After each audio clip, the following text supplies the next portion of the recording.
Hello, everyone. It is Seth, probably better known as Saffron Olive, and today I have Chaz with me. How's it going, Chaz? Hello, how are you? I'm doing well, and we're doing something brand new here on the MTG Goldfish YouTube channel. We're doing a set review for Shadows over Innistrad. Hopefully, this will become a regular thing that we do every set from here on out. So, today we're going to start by going over the multicolor cards. But first, Chaz, you got any quick thoughts on Shadows over Innistrad as a whole? Yeah, I do. Shadows, I mean, I've said it before. I just wanted to restate it here. It's a really fun set. The flavor, I think, is really what everyone is excited about. It's really flavorful, and there's not really like any one card that you look at it and you're disappointed with. Every card is really cool, and I think that's why we were so excited to start our set reviews with this set. Yeah, I agree with you 100%. Like, in a normal set, when there's a bad card, I don't like it. But for some reason in Shadows, even the bad cards, like from a constructed perspective, are so flavorful that I just can't be upset about them and I still love them. Like, there's some mythics that are obviously janky, like Startled Awake is a great example. But it's just, the art is good, the flavor is good, so I still love the card. When if it was just a random bulk mythic from another set, I probably wouldn't be very happy about it. So that's the thing I love about Shadows. Exactly, yeah. Like I said, I mean, I will be upset about the green mythics for, for a long time, but we're here talking about multicolor, and we'll get our thoughts on all these cards for you guys. So we're going to jump into the multicolor rares and mythics in 1 second. I wanted to lay out what's going to happen though. Basically, we are going to have a new video every day for the next week. We're starting with multicolor. We're going to go through each color and then end with the colorless cards. And then after that, we're even going to have a special Pauper and Commander video with Tomer and Jake, who write articles and do videos of those formats on the site. So over the next couple weeks, you should be expecting a new video pretty much every day reviewing Shadows over Innistrad. So this is our first one. Let's jump right into multicolor. First card up, we are talking about one of the most exciting planeswalkers in the set, Arlinn Kord. So Chaz, Arlinn Kord, I know you love this card. What do you? I really love this card. It's full of depth. I mean, whenever you have a flip planeswalker, you obviously had Garruk Relentless. It comes to mind as the first flip walker that we received in Magic history. So Arlinn Kord definitely follows that up, like the excitement, the depth of what a flip planeswalker brings. This card is really the quintessential mythic of the set, and everyone's really excited for it, and you know, for good reason. It just plays so well, and you're not going to be upset about drawing this card because it just does so many things over the course of the game. I think it's going to have a really high impact in Standard, and whether it tries to get into other formats and breaks into another format like Modern remains to be seen. But in Standard, there's just so many ways Arlinn Kord can complement other cards in the pool. Yeah, I mean, when I first wrote about this card, I was a little lukewarm on it. I obviously thought it was good, but not as good as some other people. And someone in the comments to my article brought up that there is almost always some sort of Jund mid-range slash green-red monsters, like some green-red big creature deck in Standard. And that seems like the perfect home for Arlinn Kord. So unless our upcoming standard somehow breaks the trend of the past 5 years or however long that we've always had that type of deck, there should be a home for Arlinn Kord because she really likes big creatures, and she also, on her flip side, is really good at going wide. The one ability that impressed me most after reading this card a bunch of times is the giving all your creatures +1/+1 and trample. Like, it's in a sneaky way that's kind of like Garruk Wildspeaker's ultimate. And if you can trample some big creatures, you're not going to have to +1 many times before you close out the game if you have any kind of board state whatsoever. Exactly. There's always something to do with Arlinn Kord. This planeswalker fits into a lot of different archetypes, and I think we're going to see a lot of success with that. Like I said, it just pairs really well with cards in this format in Standard come April, alongside like cards like Nissa, Pia and Kieran Noir. There's just so many different ways to utilize this card. So obviously, you're getting the best value when you're flipping back and forth between the two sides of this card. Yeah, I mean, I agree with you. It's going to see a lot of play in Standard. I don't know about Modern, and obviously, We're not huge limited guys. Well, I like limited. Chaz isn't a huge limited player, but Planeswalkers are always good in limited, almost all of them, and Arlinn is no exception. This is definitely a slam dunk first pick in Shadows over Innistrad Limited if you happen to open one. Yeah, this is definitely going to, and just to kind of wrap up my thoughts, this is going to be the card people are going to be after for Shadows over Innistrad. So just take that into mind when you go to your FNMs or large tournaments that this will likely be the card people will be looking for. Yeah, I mean, Planeswalkers are always chase mythics, and Arlinn Kord is even more exciting than a lot of Planeswalkers, not just because of her abilities, but her flavor, the fact she turns into a werewolf, just everything about this card screams chase mythic, so like Chaz said, definitely keep that in mind. Up next, we have another Planeswalker, another multicolor Planeswalker. Let's talk about Nahiri, the Harbinger. Yeah, so Nahiri is back on Innistrad. Apparently, she's really upset about a lot of things. So here we have Nahiri, the Harbinger. She's obviously bringing destruction, and it shows in her abilities. We last saw her as a commander card that you could use as a commander. Obviously, you can't use this one as a commander, which is a bummer, but the abilities are still as good nonetheless. I think Nahiri serves some very specific purposes, and what those purposes are will be seen really soon. She does like interesting things for a planeswalker that normally you don't see. So unlike Tybalt, the first planeswalker we got in red the first time around in Shadows over Innistrad, or in Innistrad, this is a little easier to maintain. Her +2, discarding a card then drawing a card is a lot easier than discarding a card at random.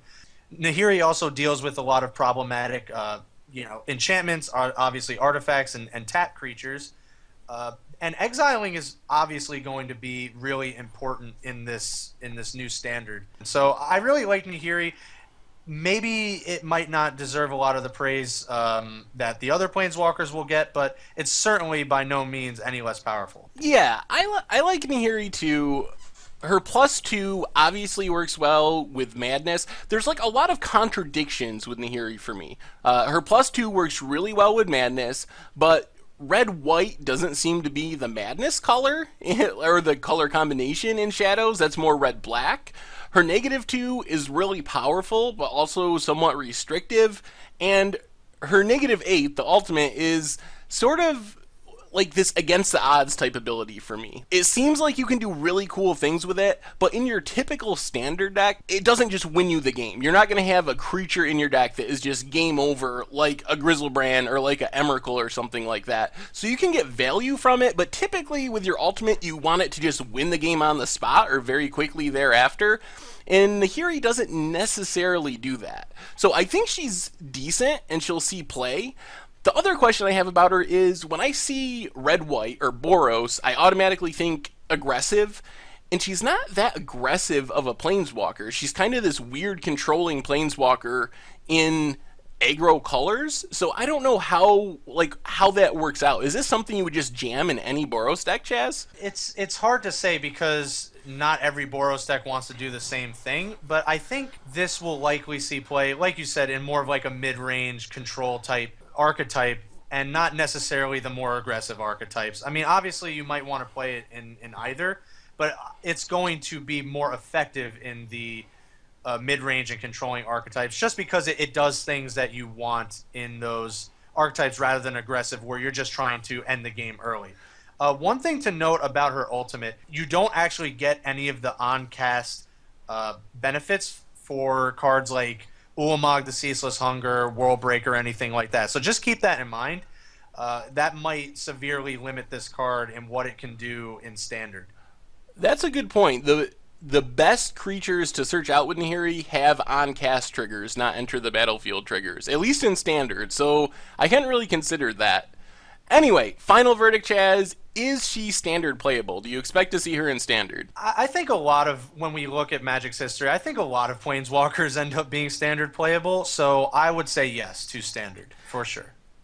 I think she is going to see a bit of play, but she's going to mostly be fringe. I have a feeling she might kind of be a Narset Transcendent, where she shows up now and then, maybe not quite as unplayed as Narset, but I don't expect her to be an Arlinn Kord that's just a 4 of in a tier 1 deck necessarily, unless things really break right and there's a really good deck that really wants these abilities, which it seems less likely than maybe every other Planeswalker in the set.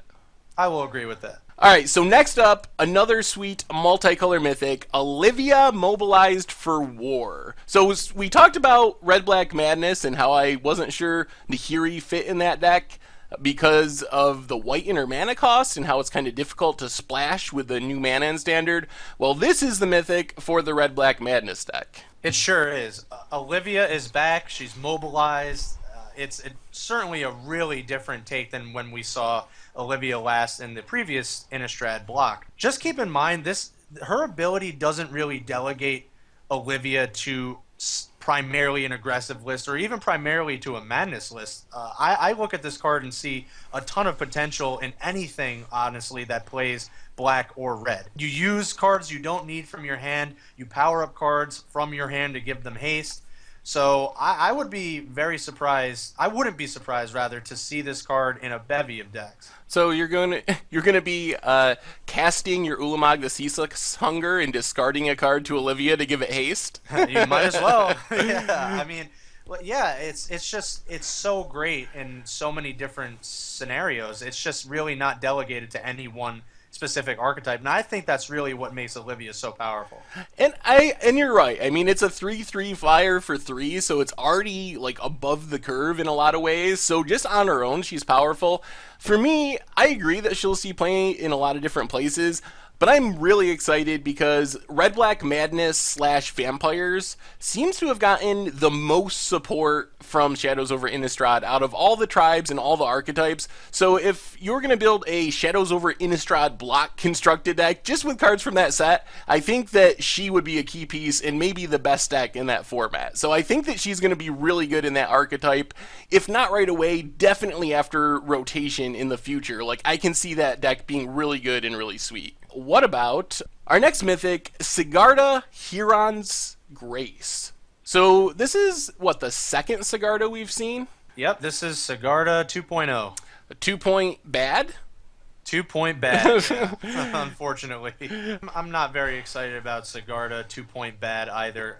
When you just, like you said, when you read through this card, you have to think, well, what do we gain and what do we lose from the first version of this card? And essentially what we gained was an extra ability that gave us gives us 1/1 white human soldier creature tokens.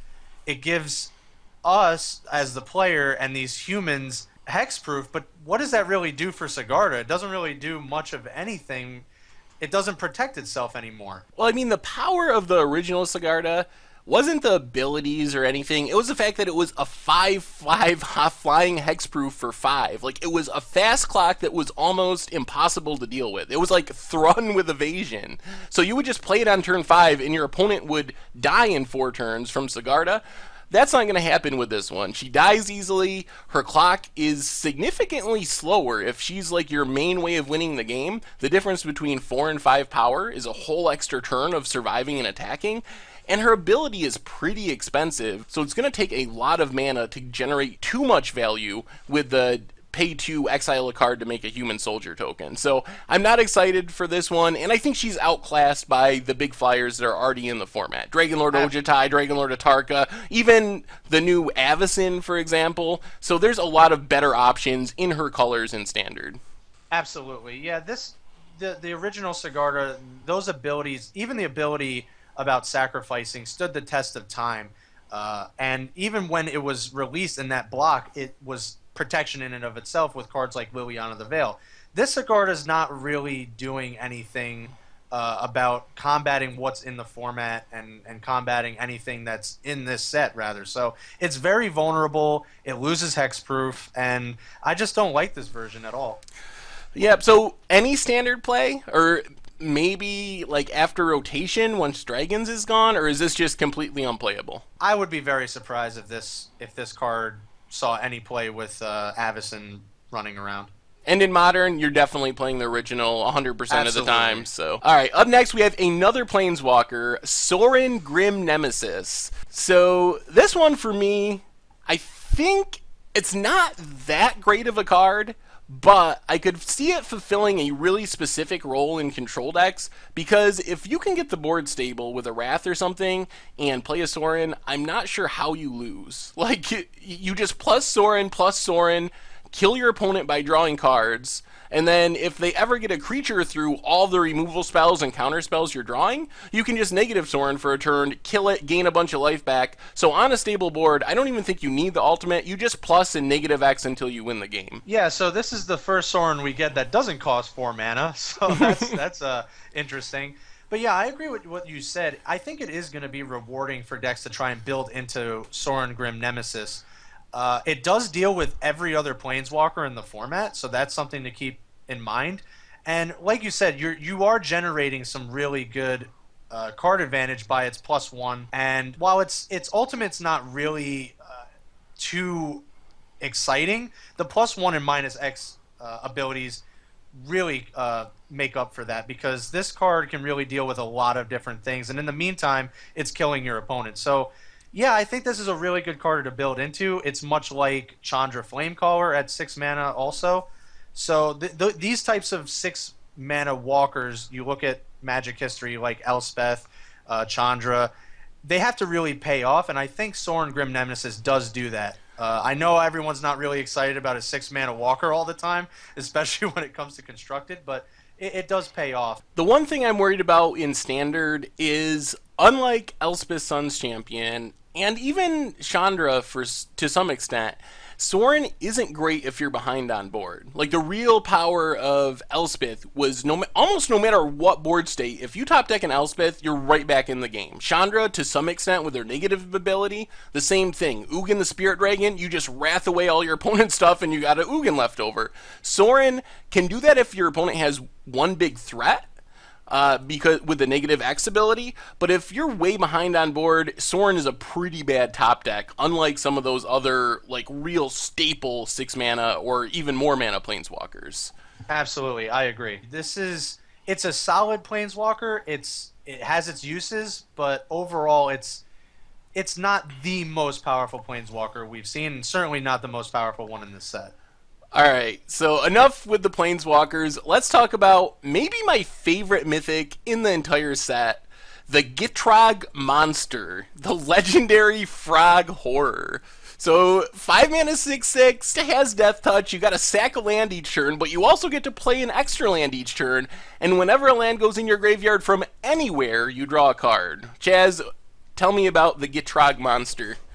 I'm just as excited as you are, Seth. I mean, it's a legendary frog, so getting EDH and Commander out of the way, you get to now have access to a legendary frog in black-green. So my favorite color combination, it is green, so I get to be really excited about it. But yeah, it's like a quintessential The Rock card. It's a huge creature. It does weird things, but somehow gives you card advantage sometimes. So it really fills that role really well. It's really interesting how they give. I compare this to cards like Spirit Monger and even to some extent Grave Titan.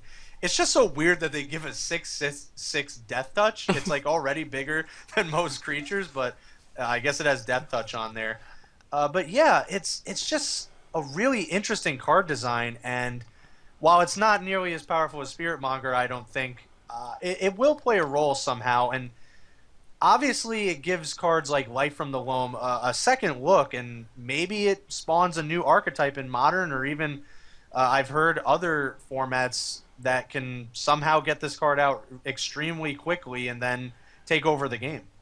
Oh, Chaz, I think if you ask the guy who's dangling from the frog's mouth if he had Death Touch, he would probably say it had Death Touch because he looks pretty dead.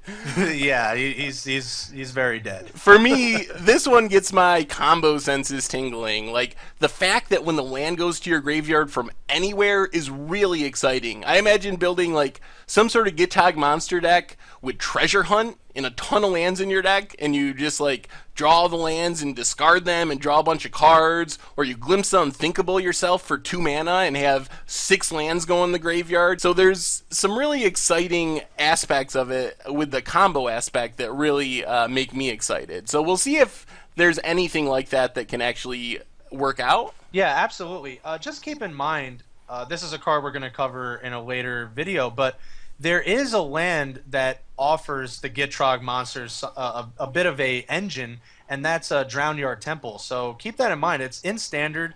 Maybe that's a good enough engine to see play and take advantage of. And in Modern, I was just playing a Death Cloud deck with Deckmore Salvage, which is a land you can sack and then dredge back to your hand, potentially dredging more lands into your graveyard to draw more cards, and then play and sack again the next turn. And since you can play an extra land, you can just infinitely sack Deckmore Salvage every turn and still make your land drop. If it's any vote of confidence for Death Cloud coming back, I am totally on board. I love that card.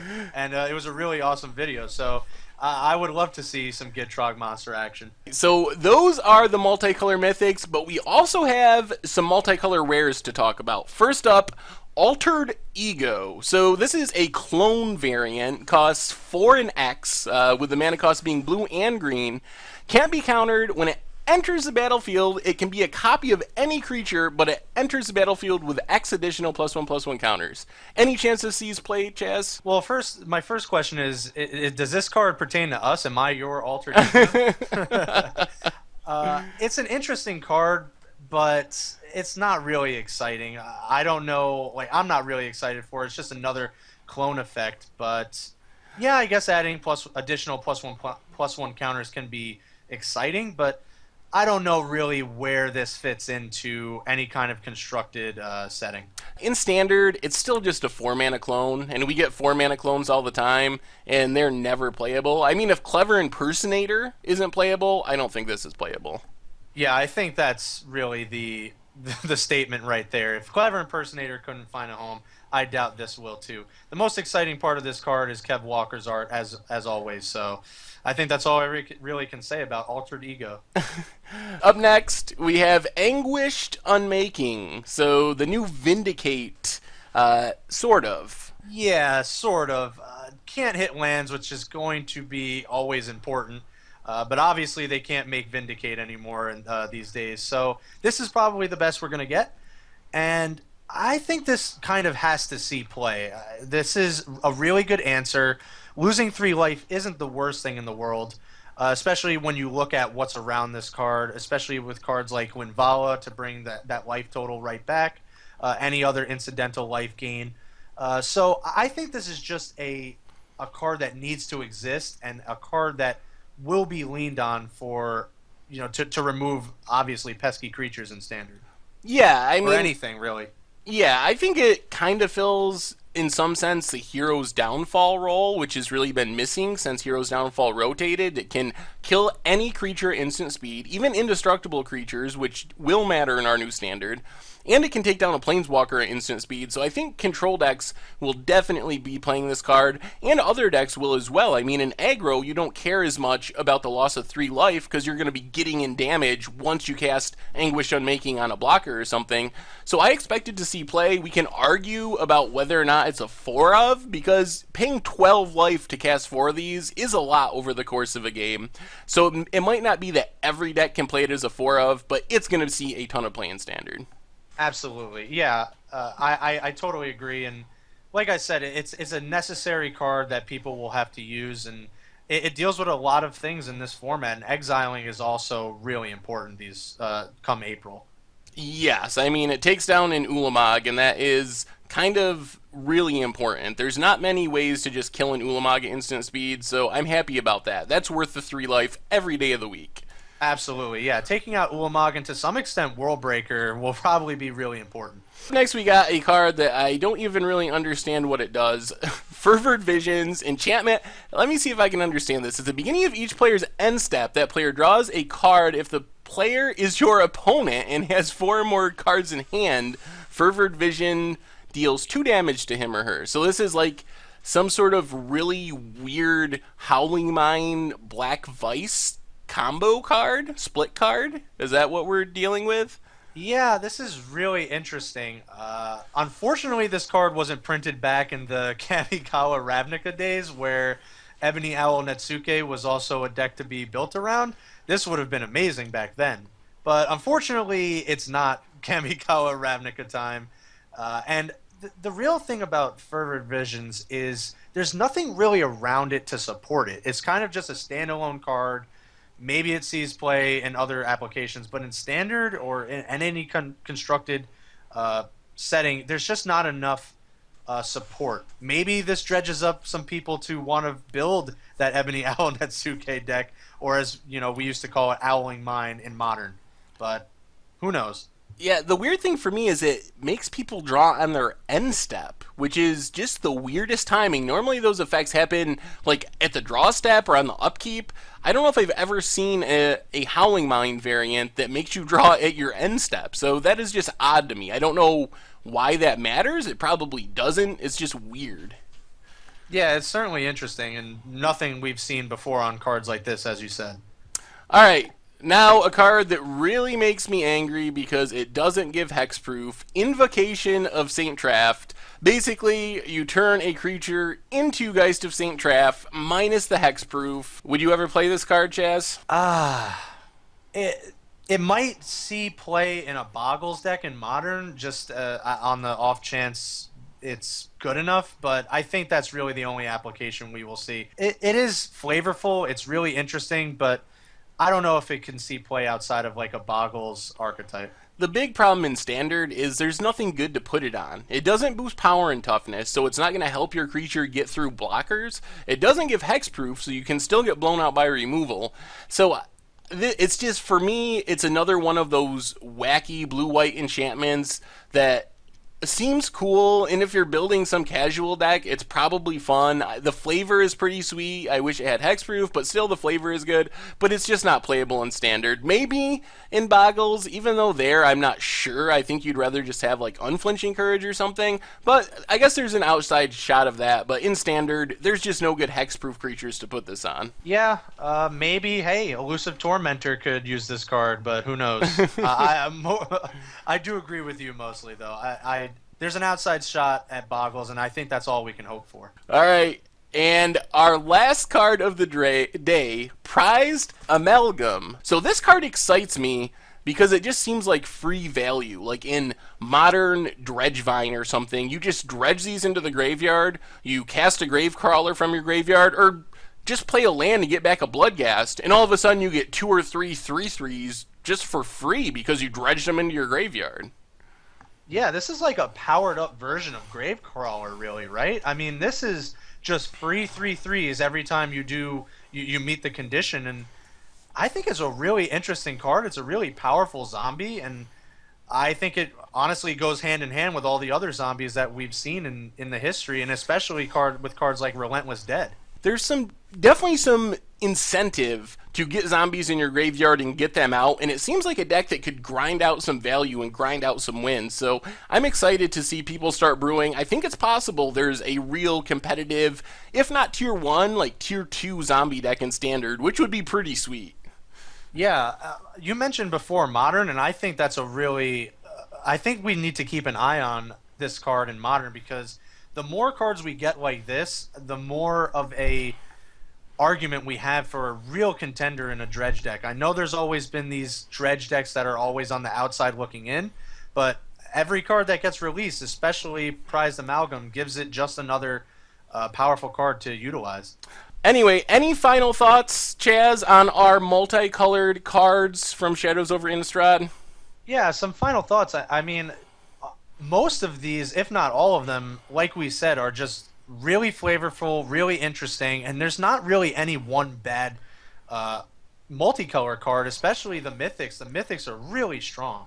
Yeah, I expect that more than half of these cards will see Standard play. The ones I'm questionable about are the weird Is It Enchantment and the Clone Effect, are the two that I'm really not sure will see Standard play.